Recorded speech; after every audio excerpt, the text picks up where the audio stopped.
నమస్తే వి digital news కి స్వాగతం నేను మీ తరుణి హెడ్లైన్స్ లోకి వెళ్తే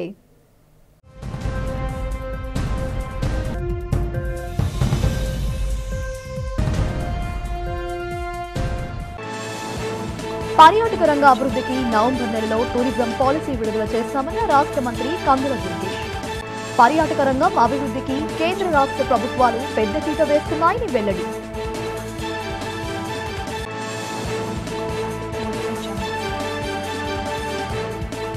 నగరంలో అత్యంత వైభవంగా జరుగుతున్న దసరాసుర నవరాత్రి ఉత్సవాలు భక్తులకు సంతాన లక్ష్మి అవతారంలో దర్శనమిచ్చిన కనక మహాలక్ష్మి అమ్మవారు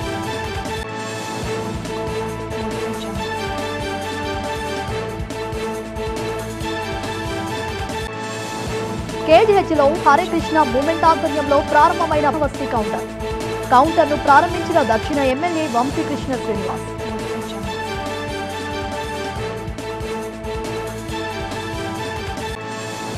విమ్స్ లో రోగులకు అధునాతన శస్త్రచికిత్స అందుబాటులోకి తెచ్చిన డైరెక్టర్ రాంబాబు రోగులకు ఉచితంగా అన్ని రకాల వైద్యం అందుబాటులోకి తెచ్చామని స్పష్టం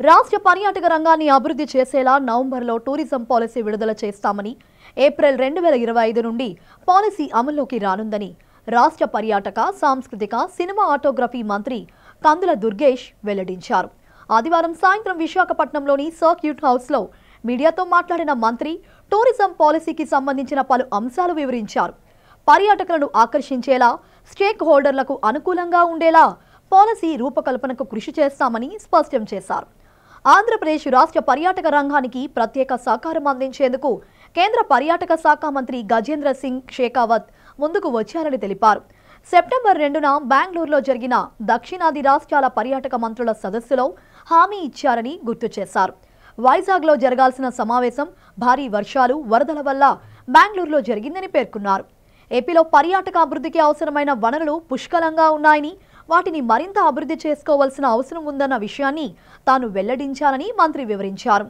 కేంద్ర ప్రభుత్వ పథకాలైన ప్రసాద్ ద్వారా టెంపుల్ టూరిజాన్ని స్వదేశీ దర్శన ద్వారా ఎకో అడ్వెంచర్ టూరిజం అభివృద్ధి చేయనున్నామని వెల్లడించారు టూరిజంకి ఇండస్ట్రీ స్టేటస్ కల్పించడానికి మొన్న టూరిజం డే రోజున ప్రకటించినటువంటి ముఖ్యమంత్రి గారికి అదేవిధంగా పర్యావరణాన్ని పర్యాటకాన్ని సమపాళల్లో అభివృద్ధి చేయాలనేటువంటి ఆలోచనతో దిశానిర్దేశం చేస్తున్నటువంటి ఉప ముఖ్యమంత్రి పవన్ కళ్యాణ్ గారికి ధన్యవాదాలు తెలియజేస్తూ ఇవాళ ఆంధ్రప్రదేశ్ రాష్ట్రంలో గడిచిన కొన్ని సంవత్సరాలుగా కుంటుపడినటువంటి పర్యాటక రంగాన్ని మళ్ళీ పట్టాలెక్కించి ప్రగతి పదంలో నడిపించడానికి వీలుగా ఒక సరైనటువంటి పర్యాటక హితమైనటువంటి పాలసీని డెవలప్ చేయడానికి ఇవాళ డిపార్ట్మెంట్ అంతా కూడా ప్రత్యేక శ్రద్ధ తీసుకుంటూ ఉన్నాం ముఖ్యమంత్రి గారి ఆదేశాల మేరకు ముఖ్యంగా 2025 మార్చి తోటి గడిచిన 5 సంవత్సరాలుగా ఉన్నటువంటి టూరిజం పాలసీ అయిపోతుంది ఇక రాబోయే 2025 నుంచి 2030 వరకు ఉండవలసినటువంటి టూరిజం పాలసీని అందరూ స్టేక్ హోల్డర్స్కి అనుగుణంగా ఉండే విధంగా అదే సమయంలో పర్యాటకులను ఆకర్షించే విధంగా పర్యాటక రంగాన్ని అభివృద్ధి పరిచే విధంగా పాలసీని తయారు చేయడానికి కృషి చేస్తూ ఉన్నాం రాబోయే నెల రోజుల కాలంలో ఆ పాలసీ తయారవుతుంది తిరిగి మళ్ళీ ఏప్రిల్ నుంచి 25 ఏప్రిల్ నుంచి ఆ పాలసీ అమల్లోకి రావడం జరుగుతుంది ఇదే సందర్భంలో కేంద్ర ప్రభుత్వంలో ఉన్నటువంటి పర్యాటక శాఖ మంత్రి గజేంద్ర సింగ్ షెకావత్ గారు కూడా ఆంధ్రప్రదేశ్ రాష్ట్రానికి ప్రత్యేకమైనటువంటి సహకారం అందించడానికి వారు ముందుకొచ్చారు మొన్న సెప్టెంబర్ 9వ తారీఖున బెంగళూరులో దక్షిణాది రాష్ట్రాల టూరిజం మినిస్టర్ల యొక్క సమావేశం జరిగింది నిజానికి అది వైజాగ్లో జరగాల్సి ఉన్నప్పుడు అన్ని ఏర్పాట్లు చేసుకున్న తర్వాత మనకి కృష్ణానదికి వచ్చినటువంటి వరదలు అదేవిధంగా భారీ వర్షాల వల్ల యంత్రాంగం అంతా కూడా అందులో నిమగ్నమై ఉండటం వల్ల బెంగళూరుకు మార్చారు బెంగళూరులో జరిగినటువంటి దక్షిణాది రాష్ట్రాల పర్యాటక మంత్రుల సదస్సులో కేంద్ర ప్రభుత్వం నుంచి కూడా సంపూర్ణమైనటువంటి సహకారం ఇస్తామనేటువంటి మాట చెప్పారు. అక్కడ కూడా కేంద్ర రాష్ట్ర ప్రభుత్వాలు ఎస్సీ వర్గీకరణ రిజర్వేషన్లను అమలు చేయాలని రెల్లి కులస్తులు సంక్షేమ సంఘం నేతలు డిమాండ్ చేశారు. సంఘం ఆధ్వర్యంలో ఎల్ఐసి అంబేద్కర్ విగ్రహం నుండి కలెక్టరేట్ వరకు నిరసన ప్రదర్శన నిర్వహించారు. ఎస్సీ వర్గీకరణ రిజర్వేషన్లను అమలు చేయాలని నినాదాలు చేస్తూ ప్రదర్శన కొనసాగింది. ఈ సందర్భంగా రెల్లి సంక్షేమ సంఘం నేతలు పొడుగు కిరణ్, మరో నేత మాట్లాడారు. ఎస్సీ వర్గీకరణ రిజర్వేషన్లు అమలు చేసి ఎస్సీ ఉపకులాల సంక్షేమానికి ప్రభుత్వాలు చొరవ చూపాలన్నారు. ఎన్నో సంవత్సరాలుగా రిజర్వేషన్లు ఒక సామాజిక వర్గానికి ఎక్కువ ప్రయోజనాలు చేకూరాయని ఆరోపించారు. తక్షణమే ఎస్సీ వర్గీకరణ రిజర్వేషన్లు అమలు చేసి తమకు న్యాయం చేయాలని డిమాండ్ చేశారు. ఎస్సీ అనగానే మాలా మాతిగా గుర్తిస్తున్నారు, మా రెల్లీలకు ఎవ్వరు గుర్తించట్లేదు. దానికోసం మన రెల్లీల యొక్క ఉనికి, ఆంధ్రప్రదేశ్లో ఉన్న మన రెల్లీల సంఖ్య తెలియాలని, మా ఉనికి తెలియాలని మేము విశాఖపట్నంలో ఉన్న మొత్తం 45 గ్రామాలు తిరిగి మన రెల్లి వాళ్ళకి అందరికీ గెట్ టుగెదర్ చేసాం. ఈ యొక్క కార్యక్రమాన్ని పెట్టాం. మా యొక్క ముఖ్య ఉద్దేశం అనగా ఆర్థికంగానే, రాజకీయంగాను, విద్యాపరంగా అన్నింటిలో మేము వెనుకబడి ఉన్నాం. దయచేసి మాకు గవర్నమెంట్ దృష్టిలో మాకు ఈ ఆర్థికంగానే, రాజకీయంగా మాకు కొన్ని వెనుకబడి వాడికి పైకి అప్డేట్ చేస్తారని గవర్నమెంట్ మేము కోరుతున్నాం. రెల్లీలకి అన్యాయం జరిగిందని చెప్పేసి 4 రెల్లి వీధులు కూడా ఈ రోజు వచ్చింది. మరి ఈ కార్యక్రమం పొడుక్కుమట రాష్ట్ర ఉపాధ్యక్షుల ఆధ్వర్యంలో ఈ కార్యక్రమం జరుగుతుంది. మరి ప్రతి ప్రభుత్వం మాకు వెనకబడి ఉంది. ప్రతి ఒక్కరు మా రెల్లీలకి 5% ఇవ్వాలని చెప్పేసి మరి కోరుకుంటున్నాం. ఎందుకంటే మాల సోదరుల కంటే మేము బాగా వెనకబడి ఉన్నాం. అందరం తప్పకుండా వీళ్ళందరూ జయప్రదం చేస్తున్నారు. తప్పకుండా మాకు 5% ఇవ్వాలని చెప్పేసి డిమాండ్ చేస్తున్నాం. బురుజుపేట శ్రీ కనకమహాలక్ష్మి అమ్మవారి శరన్నవరాత్రి ఉత్సవాల భాగంగా సంతానలక్ష్మి అమ్మవారి రూపంలో భక్తులకు దర్శనమిచ్చారు. పెద్ద సంఖ్యలో భక్తులు ఆలయానికి తరలివచ్చి అమ్మవారిని దర్శించుకుని పూజలు చేశారు. విశాఖ వంటంలోని బురుజుపేటలో గల శ్రీ కనకమహాలక్ష్మి అమ్మవారి ఆలయంలో దేవీ శరన్నవరాత్రి మహోత్సవాలు వైభవంగా జరుగుతున్నాయి. ఆలయంలో జరుగుతున్న ఈ సందర్భంగా అర్చకులు వి డిజిటల్ న్యూస్తో మాట్లాడుతూ అమ్మవారి అవతారం యొక్క విశిష్టతను వివరించారు.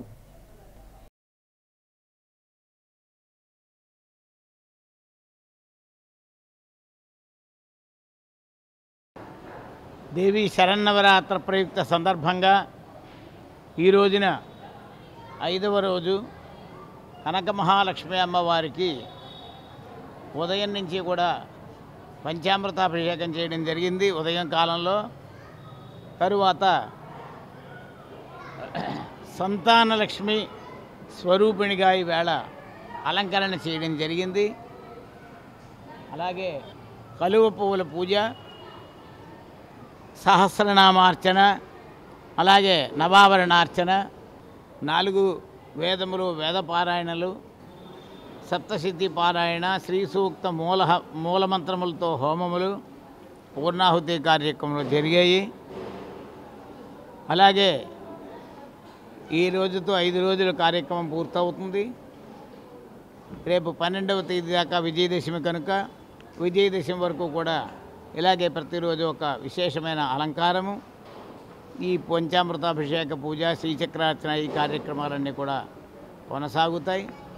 ఈ రోజున విశేషం ఏమిటంటే సంతానలక్ష్మి స్వరూపిణిగా అమ్మవారిని అలంకారం చేయడం జరిగింది. ఈ సంతానలక్ష్మి విషయంలో విశేషం ఏమిటంటే అందరికీ కూడా మనం పెద్దలు చిన్నపిల్లలు దండం పెట్టినప్పుడు భార్యాభర్తలు సత్సంతాన సౌభాగ్య సకల ఫలావాప్తిరస్తు అని అంటూ ఉంటారు పెద్దలు. అంటే వంశం అలా తరతరాలు అభివృద్ధి పొందుతూ ఉండాలి అని వారి పెద్దల యొక్క ఆశీర్వచనం. పండితులు కానివ్వండి, మన ఇంట్లో పెద్దవాళ్ళు కానివ్వండి, మనకన్నా పెద్దవాళ్ళు పిల్లలు పుట్టవలసినటువంటి వాళ్ళకి, వయస్సులో ఉన్నటువంటి వాళ్ళకి ఆశీర్వదం చేసేటువంటి విధానము. రోగులకు అరుదైన శస్త్రచికిత్స అందించడంతో పాటు అన్ని వైద్య సేవలు అందుబాటులోకి తేవడంలో విమ్స్ హాస్పిటల్ సఫలీకృతమైందని, తమ వద్దకు వచ్చే రోగులకు మెరుగైన వైద్యం అందించడంలో 100% విజయవంతం అవుతున్నామని విమ్స్ డైరెక్టర్ రాంబాబు వెల్లడించారు. ఈ సందర్భంగా హనుమంత విమ్స్ పరిపాలనా భవనంలో ఏర్పాటు చేసిన మీడియా సమావేశంలో ఈ మధ్య కాలంలో విజయవంతమైన అత్యాధునిక శస్త్రచికిత్సల వివరాలను ఆయన వెల్లడించారు. అదేవిధంగా ఈ నెల 22వ తేదీన ఉదయం 9 గంటల నుంచి ఉచిత క్యాన్సర్ అవగాహన శిబిరం ఏర్పాటు చేశామని తెలిపారు. బ్రెయిన్ స్ట్రోక్ వచ్చిన వ్యక్తికి 4 గంటల్లో 55,000 రూపాయల ఇంజెక్షన్ ఉచితంగా ఇవ్వడం ద్వారా రోగి ప్రాణాపాయం నుంచి బయటపడ్డారని చెప్పారు.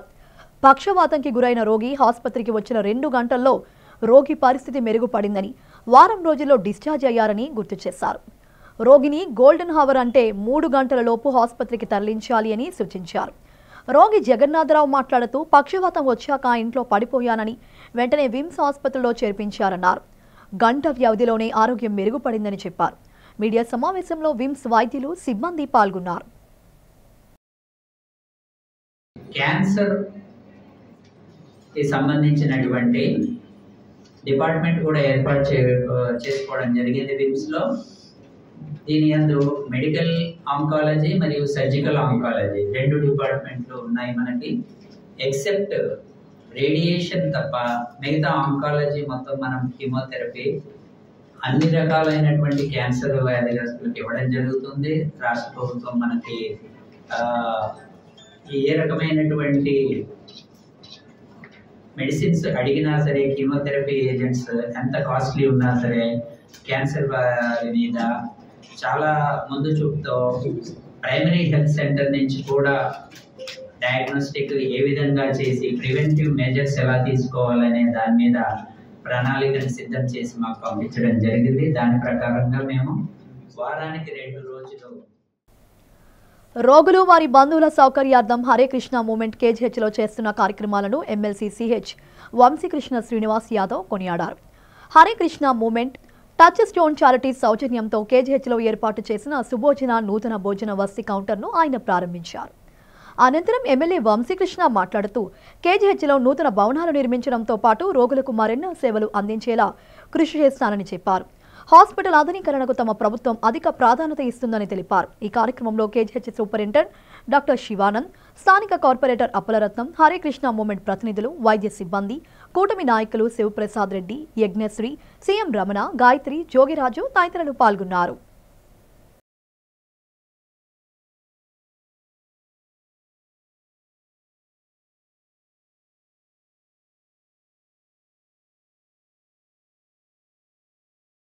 మా సూపరింటెండెంట్ ఆధ్వర్యంలో మా కేజీహెచ్ అద్భుతంగా తయారు నా శక్తివంతంగా పనిచేస్తామని చెప్పేసి మేము తెలియజేస్తా ఉన్నాం. మా మార్పుండే విధంగా ఇక్కడ ఎటువంటి ప్రశ్న కావాలన్నా, ఏ కార్యక్రమం కావాలన్నా కూడా ముందుండి నిర్వహించి రానున్న రోజుల్లో ఒక 2 పెద్ద బిల్డింగ్లు కూడా ప్లాన్ చేస్తా ఉన్నాం. అలాగే వాటర్ ప్లాంట్ 4 ప్లాన్ చేస్తా ఉన్నాం. ఇంకా ఇక్కడ ఏం కావాలన్నా కూడా పూర్తిగా రూపురేఖలు మార్చడానికి నా వంతు కృషి చేస్తానని చెప్పేసి కూడా ప్రతి ఒక్కరు కూడా మాటిస్తూ వాళ్ళకి మంచి కార్యక్రమం చేస్తున్న హరికృష్ణ తెలంగాణ రాష్ట్ర మంత్రి కొండా సురేఖ నాగార్జున కుటుంబంపై చేసిన వ్యాఖ్యలను సినీ నటుడు మురళీమోహన్, బీజేపీ నేత జీవీఎల్ నరసింహరావు ఖండించారు. నగరంలోని కళాభారతి ఆడిటోరియంలో జరిగిన కార్యక్రమంలో వారు మాట్లాడుతూ బాధ్యతాయుతమైన పదవిలో ఉన్న నేతలు అలా మాట్లాడటం దురదృష్టకరమన్నారు. సినీ నటుడు నాగార్జున కుటుంబంతో పాటు నటి సమంత పట్ల మంత్రి కొండా సురేఖ మాట్లాడిన తీరు జుగుప్సకరంగా ఉందన్నారు. వ్యక్తిగత జీవితాల గురించి మాట్లాడే హక్కు ఎవరికీ లేదని అన్నారు. రాష్ట్ర మంత్రిగా ఉంటూ కొండా సురేఖ ఒక కుటుంబాన్ని చులకనగా మాట్లాడటం సిగ్గుచేటన్నారు. ఇలాంటి వ్యాఖ్యలను ప్రతి ఒక్కరూ ఖండించాలని మురళీమోహన్, జీవీఎల్ నరసింహరావును కోరారు. నాగేశ్వరరావు గారు లేకపోయినా నాగార్జున గారికి కోపం వచ్చింది, చాలా కోపం వచ్చింది. ఇంత ఇదిగా మేము ఇండస్ట్రీ కోసం చేసి ఇన్ని మంచి పనులు చేస్తుంటే మా గురించి ఇలా, మా కుటుంబం గురించి ఇలా మాట్లాడతారా అని చెప్పి నేను అంటాం. ఇండస్ట్రీలో ఉన్న అందరు హీరోలు స్టేట్మెంట్ ఇచ్చారు. మీరు అందరూ కూడా పేపర్లో చూసే ఉంటారు. ప్రతి ఒక్కరు కూడా ఆల్ హీరోస్ మేమందరం ఒకే మాట మీద ఉన్నాం. మీరు ఇలా మమ్మల్ని కనుక ఇన్సల్ట్ చేసేటట్లయితే, మీ సోషల్ మీడియాలో ఇవన్నీ కనుక రాసేటట్లయితే మేము చర్య తీసుకోవాల్సి వస్తుందని చెప్పి చాలా గట్టిగా చెప్పి ఆయన కోర్టులో కేసు కూడా వేయడం జరిగింది. ఈ సందర్భంగా నేను మీడియా మిత్రులు, ముఖ్యంగా సోషల్ మీడియాలో ఉన్న వాళ్ళందరూ కూడా వాళ్ళకి కావాల్సింది ఏంటంటే పాజిటివ్ న్యూస్ కాదు కావాల్సింది, నెగిటివ్ న్యూస్ కావాలి. ఏఎన్ఆర్ వంటి ఒక లెజెండరీ యాక్టర్ అక్కినేని నాగేశ్వరరావు గారి శత జయంతి జరుగుతున్నటువంటి ఈ సంవత్సరంలో వారి కుటుంబంపై జరిగినటువంటి దాడిని తీవ్రంగా నేను కూడా ఖండిస్తున్నాను. మా ప్రభుత్వం తరఫున కేంద్ర మంత్రి కూడా అశ్విని వైష్ణవ్ గారు కూడా ఖండించారు. ఒక మహిళా మంత్రి అలాగే అందరూ ఇక్కడ ఉన్నటువంటి అందరం కూడా ఒక రాజకీయ వ్యాఖ్యలు హుందాగా ఉండాలి తప్పితే ఎవరిని కించపరిచేలా ఉండకూడదు. ఏఎన్ఆర్ గారి 100వ జయంతి సంవత్సరంలో ఇటువంటి వ్యాఖ్యలు చేయటం దురదృష్టకరమే కాదు, దుర్మార్గం. సో సంబంధిత మంత్రి ఖచ్చితంగా ఏఎన్ఆర్ గారి కుటుంబానికి క్షమాపణ చెప్పాలి. ఆవిడ తను చేసిన వ్యాఖ్యల్ని సమంత గారి సందర్భంలో ఉపసంహరించుకుంటానని చెప్పారు తప్పితే ఏఎన్ఆర్ గారి కుటుంబానికి బేషరతుగా క్షమాపణ చెప్పాలి. విశాఖ ఉక్కు కర్మాగారాన్ని సెయిల్లో విలీనం చేయాలని బీజేపీ నేతలు మేడపాటి రవీంద్రారెడ్డి, కాశీ విశ్వనాథరాజు కేంద్ర ప్రభుత్వానికి విజ్ఞప్తి చేశారు. నగరంలోని బీజేపీ కార్యాలయంలో జరిగిన మీడియా సమావేశంలో వారు మాట్లాడుతూ విశాఖ స్టీల్ ప్లాంట్ను ప్రైవేటు పరం చేయొద్దని కేంద్రానికి మొరపెట్టారు. ప్లాంట్ను సెయిల్లో విలీనం చేయాలని ప్రధాని మోడీని కోరారు. విశాఖ స్టీల్ ప్లాంట్తో ఉత్తరాంధ్ర ప్రజలకు విడదీయరాని బంధం ఉందన్నారు. ప్రజలు ఆకాంక్షను దృష్టిలో ఉంచుకుని కేంద్ర ప్రభుత్వం విశాఖ స్టీల్ ప్లాంట్ను సెయిల్లో కొనసాగించేలా కృషి చేస్తామని బీజేపీ నేతలు రవీంద్రారెడ్డి, కాశీ విశ్వనాథరాజు తెలిపారు. మోడీ సర్కార్ దేశాన్ని పారిశ్రామిక రంగంలో మరింత అభివృద్ధి చేసేందుకు కృషి చేస్తుందని చెప్పారు. అందరికీ ఉపాధి కల్పిస్తూ దేశాన్ని ఆర్థికంగా బలోపేతం చేయడంలో కేంద్రం సక్సెస్ అయిందని అన్నారు. గత 3 సంవత్సరాలుగా కేంద్ర ప్రభుత్వం ఏదైతే కాయిలాపట్టు పరిశ్రమగా గుర్తించి దీన్ని డిజిన్వెస్ట్మెంట్ చేయాలని ప్రయత్నించిందో అదే సందర్భంలో నాకు స్టీల్ అథారిటీ ఆఫ్ ఇండియా లిమిటెడ్లో ఇండిపెండెంట్ డైరెక్టర్గా కూడా భారతీయ జనతా పార్టీ కేంద్ర నాయకత్వం అవకాశం ఇచ్చింది. నేను మొట్టమొదటి బోర్డు సమావేశంలోనే ఈ ఆర్ఐఎన్ఎల్ని మాకు సేల్కి మీరు అవకాశం ఇవ్వండి, మేము టేక్ ఓవర్ చేస్తాం. ఓ పక్క మీరు రెడీమేడ్ ప్లాంట్ని అమ్మేసి సేల్కి ఎక్స్పాన్షన్ చేసుకోవడానికి 1,80,000 కోట్లు మీరు అవకాశం ఇచ్చారు. ఇది విన్ విన్ ప్రపోజల్. ఈ స్టీల్ ప్లాంట్ మాకు అవకాశం ఇస్తే మేము టేక్ ఓవర్ చేస్తాం. డే 1 మా ప్రొడక్షన్ మొదలవుతుంది. అదేవిధంగా రాష్ట్ర ప్రజలు సెంటిమెంట్ కూడా విశాఖ ఉక్కు ఆంధ్రుల హక్కు అని ఏదైతే నినాదంతో ఏర్పడిందో ఆ సెంటిమెంట్ కూడా కాపాడబడుతుందని చెప్పి నేను పెద్దల దృష్టికి తీసుకెళ్ళడం జరిగింది. విజయదశమి పండుగ మనందరి జీవితాల్లో ఆనందం తీసుకురావాలని విమ్స్ డైరెక్టర్ కె రాంబాబు ఆకాంక్షించారు. ఏపీ వర్కింగ్ జర్నలిస్టుల ఫెడరేషన్, ఏపీ బ్రాడ్కాస్ట్ జర్నలిస్టుల association, AP small and medium news papers అసోసియేషన్ల సంయుక్త ఆధ్వర్యంలో ఆదివారం నగరంలోని అల్లూరి విజ్ఞాన కేంద్రంలో జరిగిన జర్నలిస్టుల దసరా పండుగ సంబరాలు అంబరాన్నట్టాయి. ఈ కార్యక్రమంలో పాల్గొన్న రాంబాబు మాట్లాడుతూ సమాజంలో జర్నలిస్టులు నిత్యం పని ఒత్తిడిలో ఉంటూ విశ్రాంతి లేని బిజీ జీవితం గడుపుతున్నారని, వారికి వారి కుటుంబాలకు పర్వదినాల సందర్భంగా ఆహ్లాదం, ఆనందం కలిగించేందుకు ఇటువంటి సాంస్కృతిక వినోద కార్యక్రమాలు దోహదం చేస్తున్నాయన్నారు. ఏపీ వర్కింగ్ జర్నలిస్టుల ఫెడరేషన్ రాష్ట్ర ప్రధాన కార్యదర్శి జి ఆంజనేయులు, జాతీయ జర్నలిస్టుల సంఘం కార్యదర్శి గంట్ల శ్రీనుబాబులు మాట్లాడుతూ విజయదశమి పర్వదినంతో ప్రతి ఒక్కరూ మరింత ఉన్నతముగా ఉండాలి అని వీరు ఆకాంక్షించారు. ఈ కార్యక్రమంలో నగర అధ్యక్షుడు పోతు మహంతి నారాయణ్, యూనిట్ ప్రధాన కార్యదర్శి G Srinivasarao, AP broadcast journalist association president Eroti Eswar Rao, కార్యదర్శి మదన్, జగన్మోహన్ తదితరులు పాల్గొన్నారు.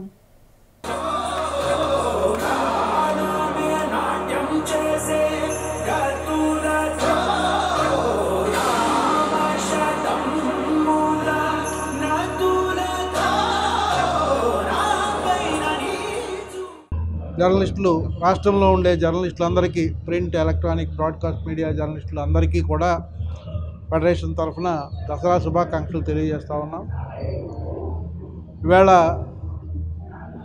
కొత్త ప్రభుత్వం ఏర్పడిన తర్వాత మళ్ళీ మనం కొత్తగా మొదలెట్టే పరిస్థితి వచ్చింది. మనకున్న అది ఇళ్ల స్థలాల సమస్య కానివ్వండి, లేకుంటే పెన్షను, లేదు పత్రికల మనుగడకు వచ్చినటువంటి ఇబ్బంది, లేకపోతే మీడియాకు వచ్చినటువంటి ఇబ్బందుల నుంచి బయటపడడానికి మనం చేసేటువంటి ప్రయత్నంలో భాగంగా ఇవన్నీ కూడా మళ్ళీ కొత్త ప్రభుత్వం రావడంతో మళ్ళీ మొదలెట్టుకునే పరిస్థితి వచ్చింది. ఇందులో భాగంగా మనం సమాచార శాఖ మంత్రి పార్థసారథి గారితో మాట్లాడాం. అయ్యా, మాకున్న సమస్యల్ని మీకు నివేదించడానికి మాకు కొంత సమయం ఇవ్వండి అని. 16వ తేదీ, ఈ అక్టోబర్ 16వ తేదీ నాడు ఆయన ఫెడరేషన్ ఆధ్వర్యంలో ఇష్టాగోష్ఠి సమావేశం నిర్వహిస్తే దానికి హాజరవుతారని చెప్పారు. ఈ 16వ తేదీ నాడు మనం జర్నలిస్టులుగా మనకుండే సమస్యల్ని వాళ్ళ ముందు పెట్టాలని, ఆ రోజు రాష్ట్రంలో ఉండే ఫెడరేషన్ నాయకత్వం మొత్తాన్ని కూడా విజయవాడ పిలుస్తున్నాం. వాళ్ళందరి సమక్షంలో మనం రాష్ట్ర సంఘంగా మేము చెప్పేదే కాకుండా జిల్లాల నుంచి ఉన్నటువంటి సమస్యల ప్రస్తావన కూడా చేసేందుకు ఆ అవకాశాన్ని వినియోగించుకోవాలనుకుంటున్నాం. జర్నలిస్టులకు వారి కుటుంబ సభ్యులకు కూడా విజయదశమి పర్వదిన శుభాకాంక్షలు. మరి దసరా అంటేనే చెడుపై మంచి సాధించే విజయం. అటువంటి పండుగను పురస్కరించుకొని ప్రతి ఏటా మాదిరిగానే ఈ ఏడాది కూడా ఆంధ్రప్రదేశ్ వర్కింగ్ జర్నలిస్టుల ఫెడరేషన్, ఏపీ బ్రాడ్కాస్ట్ జర్నలిస్టుల association, AP small and medium news papers association సంయుక్తంగా కూడా ఈరోజు విశాఖపట్నం అల్లూరు విజ్ఞాన కేంద్రంలో దసరా సంబరాల పేరిట అతిపెద్ద మహోత్సవాన్ని నిర్వహిస్తున్నాం. ఇందులో భాగంగానే ఉదయం నుంచి కూడా అల్పాహారంతో కార్యక్రమాలు ప్రారంభమయ్యాయి. అనంతరం సాంస్కృతిక పసంద్ అన్నమాట. అనేక సంస్థలతో కూడిన ఒక 3-4 సంస్థలతో కూడిన సాంస్కృతిక సంబరాలన్నీ కూడా నిర్వహిస్తున్నాం. ప్రత్యేకంగా విజయదశమి పర్వదినాన్ని పురస్కరించుకొని ఈ క్లాసికల్ డాన్సులు అన్నీ కూడా ప్రదర్శించడం జరుగుతుంది. మరి ఆ దుర్గామాతకు సంబంధించిన అనేక ప్రదర్శనలు ఇక్కడికి హాజరైన వారిని అందరినీ కూడా ఎంతో అంబరాన్ని తాకేలా కనువిందు చేసే. మరి అదేవిధంగా మేము వర్కింగ్ జర్నలిస్టుల ఫెడరేషన్ తరపున ప్రత్యేకంగా జర్నలిస్టులకి ప్రభుత్వ పరంగా సంక్రమించే పథకాల అమలుకు మా వంతు కృషి చేస్తాం. మా పరిధి మేరకు మాత్రమే మేము సాయం చేస్తాం. మేము ప్రభుత్వం ఇవ్వాలని మేము ఇస్తామని చెప్పలేం. అలాగే ప్రభుత్వ పరంగా సంక్రమించే పథకాలు అమలు చేయడంతో పాటు మరి కొన్ని పండుగలు కూడా మేము ప్రతి ఏటా కూడా క్రమం తప్పకుండా నిర్వహిస్తున్నాం. అందులో భాగంగానే ఉగాది పర్వదినం అలాగే విజయదశమి కూడా ప్రతి ఏటా కూడా ఫెడరేషన్ చాలా కాలం నుంచి నిర్వహిస్తూ వస్తుంది. మరి అందులో భాగంగానే ఈ ఏడాది కూడా ప్రతి ఒక్క జర్నలిస్టు కూడా అందరూ కూడా బాగుండాలి, అందులో మనం ఉండాలనే సంకల్పంతో సమాజానికి నిరంతరం సేవలు అందించే జర్నలిస్టులు వారి కుటుంబ సభ్యులకు కూడా విజయదశమి పర్వదిన శుభాకాంక్షలు తెలియజేసుకుంటూ భవిష్యత్తులో రాష్ట్ర ప్రభుత్వం మన జర్నలిస్టు మిత్రులందరికీ కూడా ఒక మంచి శుభవార్త తెలియజేయాలని. ఇజ్రాయెల్ దేశం సాగిస్తున్న దమనకాండను ప్రతి ఒక్కరూ ఖండించాలని సిపిఎం రాష్ట్ర ప్రధాన కార్యదర్శి శ్రీనివాసరావు పిలుపునిచ్చారు. ఇజ్రాయెల్ కొన్ని దేశాలపై సాగిస్తున్న యుద్ధం కారణంగా ప్రపంచంలో శాంతి నెలకొందని ఆవేదన వ్యక్తం చేశారు. పాలస్తీనా దేశాలపై ఇజ్రాయెల్ సాగిస్తున్న దండయాత్ర నిరసిస్తూ సిపిఎం ఆధ్వర్యంలో ఆర్టీసీ కాంప్లెక్స్ సమీపంలో మానవహారం నిర్వహించి నిరసన తెలిపారు. ఆందోళనకారులు ఇజ్రాయెల్కు వ్యతిరేకంగా పెద్ద ఎత్తున నినాదాలు చేశారు. ఈ సందర్భంగా సిపిఎం రాష్ట్ర ప్రధాన కార్యదర్శి శ్రీనివాసరావు మాట్లాడుతూ ఇజ్రాయెల్ ఉగ్రవాదులు పేరు చెప్తూ సామాన్య ప్రజలపై దమనకాండ సాగిస్తోందని మండిపడ్డారు. ఇజ్రాయెల్ తర్వాత ఎందరో పౌరులు, చిన్నారులు, మహిళలు మృత్యువాత పడ్డారని ఆవేదన వ్యక్తం చేశారు. మన దేశం ఇజ్రాయెల్కు ఆయుధాలు విక్రయించరాదని డిమాండ్ చేశారు. ఇజ్రాయెల్ దాడులను అరికట్టేందుకు ప్రపంచ దేశాలు చొరవ చూపాలని కోరారు.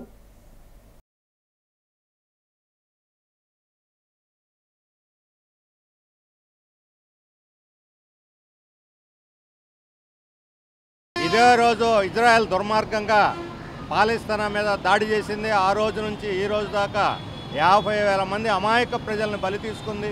వృద్ధులు, గర్భిణీ స్త్రీలు, పిల్లలు విశిక్షణారహితంగా ఆసుపత్రుల మీద, స్కూళ్ళ మీద బాంబుల వర్షం కురిపించి మారణ హోమానికి పాల్పడింది. ప్రపంచం అంతా కూడా ఖండిస్తున్నా సరే సిగ్గు శరం లేకుండా అమెరికా మద్దతుతోటి ఒంటరిపాటైనా సరే ఇజ్రాయెల్ ఈ దాష్టీకానికి పాల్పడింది. ఇప్పటికైనా సరే ఇజ్రాయెల్ యుద్ధాన్ని ఆపి పాలస్తీనాకు పూర్తి స్వాతంత్రాన్ని, స్వేచ్ఛని ప్రసాదించి దాన్ని ఒక దేశంగా గుర్తించాలి. మేము డిమాండ్ చేస్తున్నాం.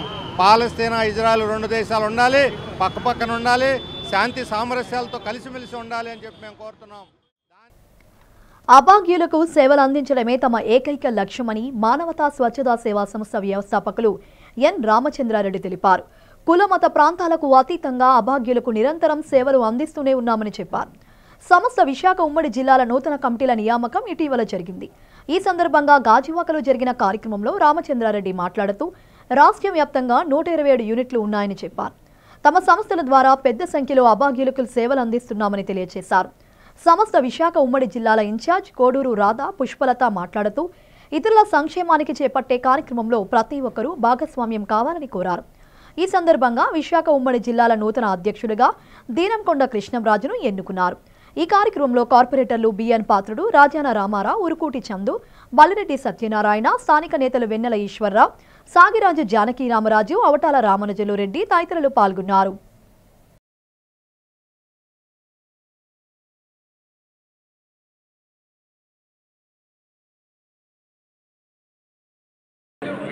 మానవతా శాఖ గాజువాకలో స్థాపించి 3 సంవత్సరాలు అయిన ధర్మేళ ఆ రోజు ప్రారంభించినప్పటి నుంచి కూడా మానవత అభివృద్ధికి నిరంతరం కృషి చేస్తూ ఈ విశాఖపట్నంలో మొదట గాజువాకలో యూనిట్ స్థాపించడం జరిగింది. తదుపరి ఉప్పు నగరంలో పూర్వపాలనలో స్థాపించాం. ఆ తర్వాత మిగతా ప్రాంతంలో కూడా డెవలప్ చేసి అందరికీ కూడా ఎవరైతే చనిపోయినప్పుడు దుఃఖ సమయంలో ఉన్నారో వారందరికీ శాంతి రథం మరియు ప్రేదర్ బాక్సులు అందజేసి ఆ యొక్క సంకల్పంతో మొదలుపెట్టిన తర్వాత అటు రోడ్లో నేను శాఖ ప్రారంభించడం. సింహాచలం శ్రీ వరాహలక్ష్మీ నరసింహస్వామి వారి గరుడ సేవ నేత్ర పర్వంగా సాగింది. ఆర్జిత సేవల్లో భాగంగా ఉత్సవమూర్తి గోవిందరాజస్వామిని మండపంలో అధిష్ఠింపచేశారు. పాల్గొన్న భక్తులు గోత్రనామాలతో సంకల్పం చెప్పి పాంచాంతరగమ శాస్త్రం విధానంలో కార్యక్రమానికి కమనీయంగా జరిపించారు. మంత్రపుష్పం మంగళ శాసనాల తరువాత భక్తులకు వేద ఆశీర్వచనాలు శేష వస్త్రాలు స్వామివారి ప్రసాదాలను అందజేశారు.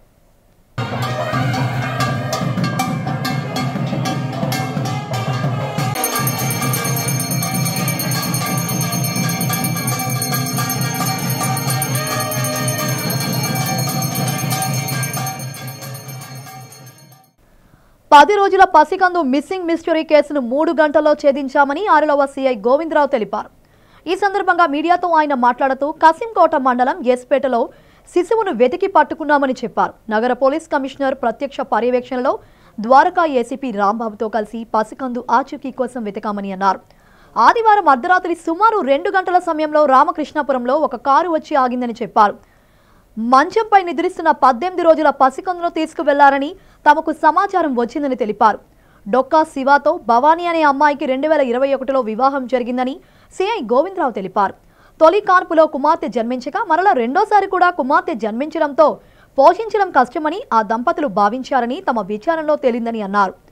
ముందుగానే అనుకున్న విధంగా దగ్గర బంధువైన కొల్లా నాగ అప్పారావు అనే వ్యక్తికి దత్త ఇస్తామని డొక్కా శివ దంపతులు ఒప్పందం చేసుకున్నారని తెలిపారు. నాగప్పారావు కసింకోట మండలంలో ఎస్పేట్లో నివసిస్తున్నారని చెప్పారు. తమకు వచ్చిన సమాచారంతో శిశువును తల్లిదండ్రులకు అప్పగించామని సీఐ తెలియజేశారు.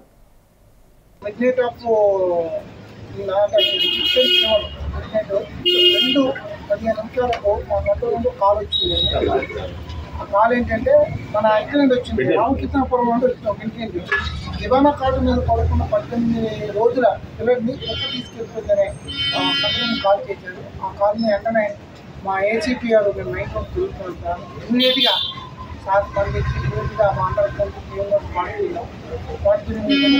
ముందు ఆ ఏరియా అంతా తిరిగిన తర్వాత సార్ ఏసీపీ స్థాయి నైట్ టైం రావడం ఏసీపీ మన రాంబాబు గారు సారు పాటుకొచ్చి అమ్మగానే ఏం జరిగిందంటే ఇలా 18 రోజులు తీసుకెళ్ళిపోయి వాళ్ళ అమ్మమ్మ గారైనా మూల మహేష్ వెంటనే ఆ ఏరియా తిరిగి అదేవిధంగా ఒక చెరువు ఉంది. ఆ చెరువులో మా ఏసీపీ గారు ఒక చెరువు ఆయన చూసామని చెప్పారు. పదంలో తిరిగాము. ఆ చుట్టుపక్కల ఎక్కడ మాకు రిపోర్ట్ అవుతుంది. వెంటనే వాటిని డంపింగ్ యార్డ్ కూడా పంపించాం. డంపింగ్ యార్డ్ చుట్టూ కూడా ఎక్కడ మళ్ళీ వార్తలు ముగించే ముందు ముఖ్యాంశాలు మరోసారి.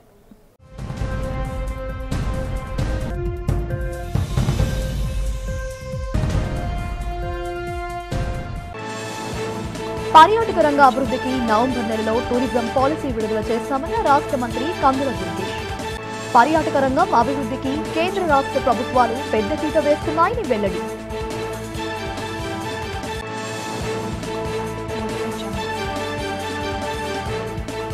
నగరంలో అత్యంత వైభవంగా జరుగుతున్న దసరాసుర నవరాత్రి ఉత్సవాలు. భక్తులకు సంతానలక్ష్మి అవతారంలో దర్శనమిచ్చిన కనక మహాలక్ష్మి అమ్మవారు.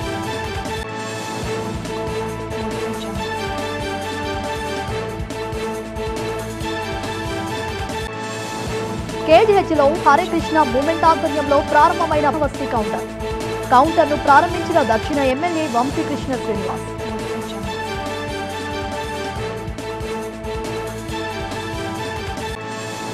విమ్స్ లో రోగులకు అధునాతన శస్త్రచికిత్స అందుబాటులోకి తెచ్చిన డైరెక్టర్ రాంబాబు, రోగులకు ఉచితంగా అన్ని రకాల వైద్యం అందుబాటులోకి తెచ్చామని స్పష్టం.